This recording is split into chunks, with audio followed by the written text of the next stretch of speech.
સુરત શહેરના Limbayat police station પાસે ગઈકાલે 2 વાગ્યાના અરસામાં વહેલી સવારે એક બનાવ બન્યો હતો, જેમાં મર્ડરની ઘટના હતી.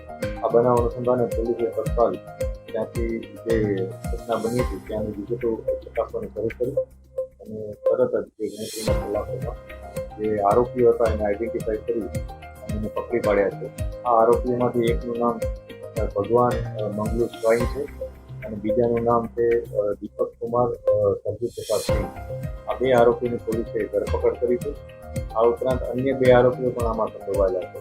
એમાંથી સ્થળ ઉપર મારનાર સહિત અન્ય એક વ્યક્તિ અબ્રાર લસ્સી કરીને છે. પોલીસ હજી એને શોધી રહી છે. આ ઉપરાંત ચોથો વ્યક્તિ અશફાક કરીને છે.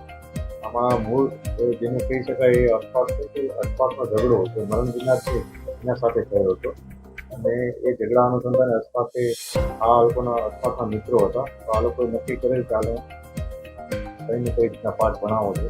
એ પ્રકારની માનસિકતા સાથે એ લોકો આવ્યા હતા. ત્યાં જઈ અને એના સાથે આ રીતના મારામારીનો બનાવ કરી અને હત્યા નીકળી હતી.